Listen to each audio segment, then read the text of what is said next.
Hi guys, welcome back to my YouTube channel. My name is Parminder and I am a makeup artist in New Delhi. So आप लोगों ने बहुत सारे messages, comments और DM भी करे मुझे इंस्टाग्राम पे कि मैं पहले पीआरपी के बारे में बता दूं, बिकॉज आप में से बहुत सारे लोग प्लान कर रहे हैं पीआरपी करवाने का। So please keep in mind कि मैं आपको इस वीडियो में जो भी बताऊंगी वो मैं अपने पर्सनल एक्सपीरियंस के उस पर बता रही हूँ। मैं कोई भी डर्मेट या डॉक्टर नहीं हूँ, ये मेरे साथ हुआ है तो मैं आपको बता रही हूँ।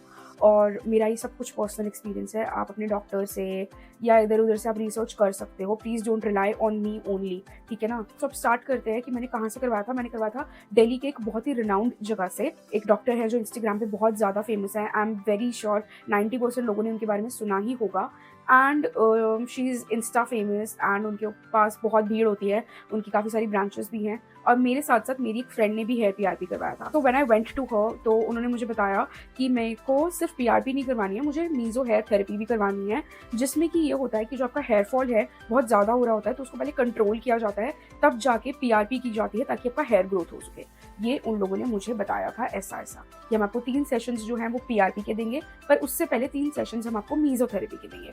सो I agreed to it. Obviously doctors हैं, इनको ज़्यादा पता है, मैंने ये सोचा। और मुझे ये पूरा ट्रीटमेंट पड़ा था 30,000 रुपीज़ का। मतलब जो ये 6 सेशंस थे मुझे 30,000 रुपीज़ के पड़े थे। इसके अलावा मैंने सप्लीमेंट्स भी लिए थे, जो भी उन्होंने मुझे बोले थे लेने को। मैंने अपना ब्लड टेस्ट करवाया था, उन्होंने जो भी मुझे करने को बोला था, और मेरी जो भी डेफिशिएंसीज थी उसके अकॉर्डिंग उन लोगों ने मुझे सप्लीमेंट्स दिए थे जितने भी थे। और बाकी जो रेगुलर दवाइयाँ, टॉपिकल और खाने के लिए अलग और ट्रीटमेंट ये वाला अलग, सब कुछ चल रहा था मेरा। सो पूरा मिला जुला के अराउंड 50 से 60 हज़ार मैंने पूरा इस ट्रीटमेंट पे खर्च करा। बिकॉज एक सेशन के टाइम पे वो मेरी दवाई चेंज करते थे। लाइक फर्स्ट मंथ में गई हूँ तो मेरी कुछ और मेडिसिन चलेंगी, नेक्स्ट मंथ जब मैं गई हूँ दोबारा सेशन के लिए, सेकंड सेटिंग के लिए, तो मेरी दवाई चेंज होती थी। सो ऑलमोस्ट 8 से 10 हज़ार की दवाई एक बार में पड़ती थी मुझे 30 डेज़ की। अब क्या हुआ कि मेरा मीज़ो जब सेकंड सेशन हो गया, थर्ड सेशन के लिए मैं गई, तो उन्होंने मुझे बोला था कि 3 सेशंस में आपका हेयर फॉल बिल्कुल बंद हो जाएगा।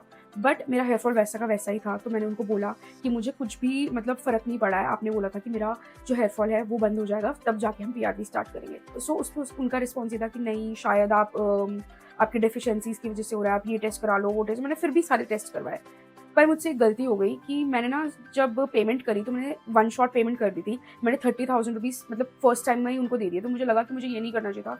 मेरा मानना ये है, मतलब आप लोग मानो ना मानो, मैं ये मानती हूँ कि अगर आपने सिंगल शॉट पेमेंट कर दी ना तो बंदा कोई भी रिस्पॉन्सिबिलिटी नहीं लेता। फिर तो लगता है कि 8 दिन सब लोग बिजनेस कर रहे हैं यार, ठीक है ना, कि अब इससे तो पैसे निकल ही चुके हैं, तो वो इतना इंटरेस्ट नहीं दिखाते आप में, वो बस करते रहते हैं अपने हिसाब से। मुझे ऐसा लगा, मुझे लग रहा है मैं आप लोगों को हिंट दे दूँ, पता नहीं, मेरा दिल नहीं मान रहा। दे दूँ क्या हिंट? मैं फंस तो नहीं जाऊंगी? ओ गॉड। एक मेडिकल सेंटर है जो कि दिल्ली में है, बड़ा फेमस,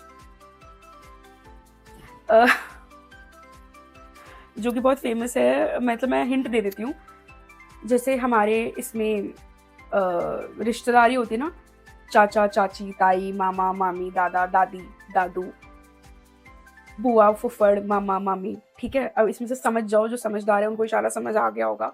मैं किसी का नाम नहीं ले रही हूँ भाई साहब, please. I have not taken anybody's name. मेरे पास एक लीगल नोटिस आ रखा है, मुझे दूसरा नहीं चाहिए। उफ, ठीक है, मैंने हिंट दे दिया, अब आगे तुम लोग देखो। अब मैं एक्सपीरियंस बताती हूँ। फिर मैंने उनको बोला कि मीजोथेरेपी से मुझे कुछ फ़र्क नहीं पड़ रहा, मेरा हेयर फॉल वहीं का वहीं है, थर्ड सेशन भी हो गया अब।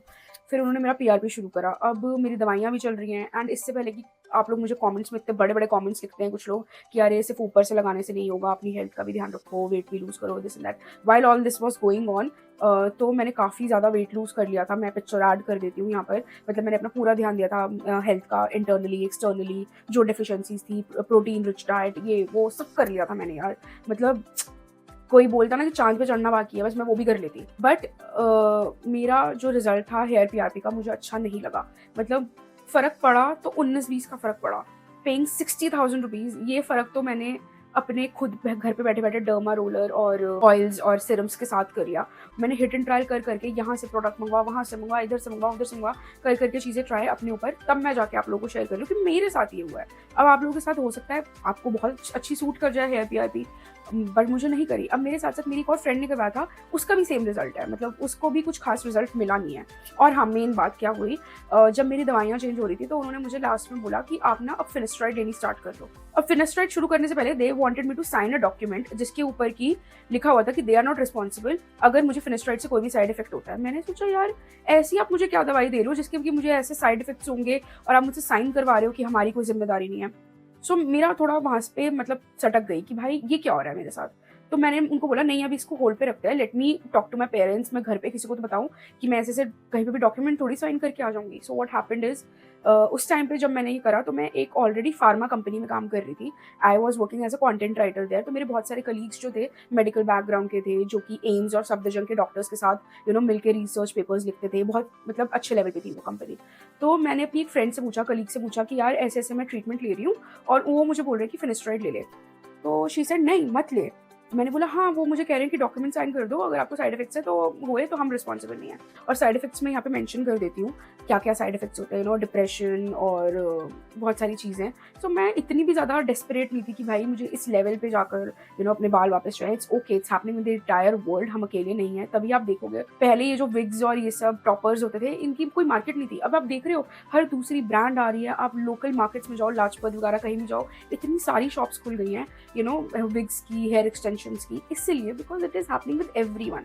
सो I think we need to calm down a little, कि मतलब ये नहीं कि जिसने जो बोल दिया वही करने लग गए, है ना। अपनी हेल्थ का भी ध्यान रखना है, कुछ पाने के चक्कर में वो मत खो देना जो ऑलरेडी आपके पास है, ठीक है। सो मैंने फिनेस्ट्राइड नहीं ली। So I was not happy with the result. और मेरी फ्रेंड जिसने करवाया था she is also not happy with the result. मतलब इतना रिजल्ट तो मैं खुद ही घर पे कर लेती यार। ये जो मैंने डर्मा स्टैम्पिंग कर करके और इतनी हिट एंड ट्रायल कर करके अपने ऊपर प्रोडक्ट्स यूज करे हैं। मेरे हेयर में भी आप लोगों को मैं स्कैल्प दिखाती नहीं हूँ बिकॉज मैं ऑब्वियसली थोड़ी कॉन्शियस हूँ। I am also human being at the end of the day. But जो भी है, मेरे हेयर जो है वो पहले से बेटर हुए हैं, मेरी स्कैल्प हेल्थ बेटर हुई है और मैंने बहुत सारे प्रोडक्ट्स यूज कर करके ये करा है।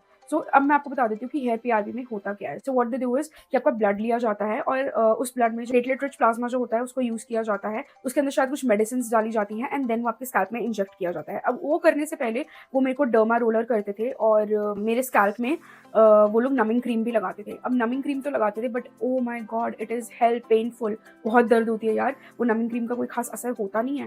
तो वो मेरे स्कैल्प में इंजेक्ट करते थे वो जो प्लाज्मा होता था।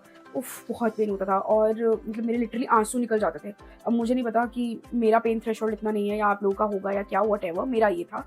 और वो लोग बोलते थे कि आपको 8 to 12 आवर्स के लिए झुकना नहीं है। लाइक कोई भी ऐसी एक्टिविटी नहीं करनी जिसमें आपका सिर झुके ज़्यादा, आप ज़्यादा इधर उधर हो, कुछ फोकस वाला काम मत करना। Just go and sleep and अपने आप को ज़्यादा डस्ट और डर्ट में नहीं डालना। मुझे कैप पहनाई जाती थी और मैं वैसे ही घर जाती थी और मुझे हेड वॉश नहीं करना होता था। तो मैंने ये सब कुछ करा, मैंने बहुत सारी दवाइयाँ खाई, मैंने वेट लूज़ करा, मैंने हेल्थ का ध्यान रखा, सब कुछ करा, बट मेरा कुछ हेयर ग्रोथ नहीं हुआ। फील कि यार मेरे 60,000 रुपये ना डूब गए। बट ठीक है, मुझे कोई वो नहीं है कि यार, मतलब मेरे ना दिल में रह जाता कि यार ये मैंने करवा के नहीं देखा, शायद मेरे इससे बाल ठीक हो जाते। अब मुझे है कि यार मैंने ये भी करवा के देख लिया और अब ना मुझे थोड़ी ठंड पड़ गई अंदर कि ठीक है, हम अकेले नहीं है जिसके साथ ये हो रहा है, पूरी दुनिया के साथ हो रहा है, ठीक है। शार्क टैंक जैसे प्लेटफॉर्म पे इतनी बड़ी बड़ी उस पर ब्रांड्स आ रही हैं विग्स और टॉपर्स लेकर। क्यों? क्योंकि this is the need of the hour. ये सबके साथ हो रहा है। हवा, पानी, फ्रूट, दूध, घी, मक्खन, सब कुछ जो है पॉल्यूटेड है, अडल्ट्रेटेड है।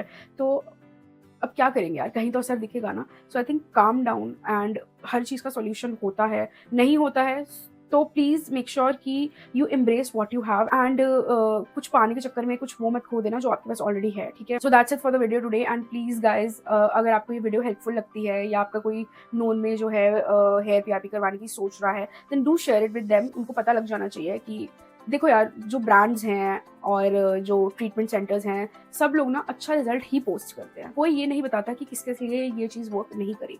सो मुझे ये लगता है ना कि यार मेरे पैसे डूबे हैं, किसी बंदे के लिए हो सकता है 60,000 बहुत बड़ी बात है, मेरे लिए भी है, हो सकता है, बट किसी के लिए और ज़्यादा बड़ी बात हो। वो बंदा पैसे सेव कर करके ये चीज़ करवाए और उसको भी असर ना मिले। तो डोंट गो ऑन मी, और भी लोगों के एक्सपीरियंसेस सुनो जिन लोगों से आपको यूट्यूब पर मिलता है या आप किसी को जानते हो। कलेक्टिव चीज़ें करके उसके बाद आप डिसीजन लो। सिर्फ अच्छी चीज़ें सुन के ना, हम अच्छे रिव्यूज सुन के हम डिसीजन ले लेते हैं, जैसे मैंने लिया था। So I am just share to give you honest feedback, honest reviews and I hope you are liking these videos and please share it with your friends जो भी पीआरपी करवाने का सोच रहे हैं। Please subscribe to the channel as well. YouTube पे तो कोई एक्टिव नहीं हो रहा, इंस्टाग्राम वाले तो मुझे आगे लेकर भी जा रहे हैं। फिर मेरे को ना ऐसा लगता है यूट्यूब पे बहुत ज़्यादा मेहनत भी लगती है बट कोई एंगेज ही नहीं करता। सो इंस्टाग्राम पे भी मैं शॉर्ट रिव्यूज डालती रहती हूँ। Do make sure that you follow me there as well and we'll meet in the next video. Until then, bye bye, take care.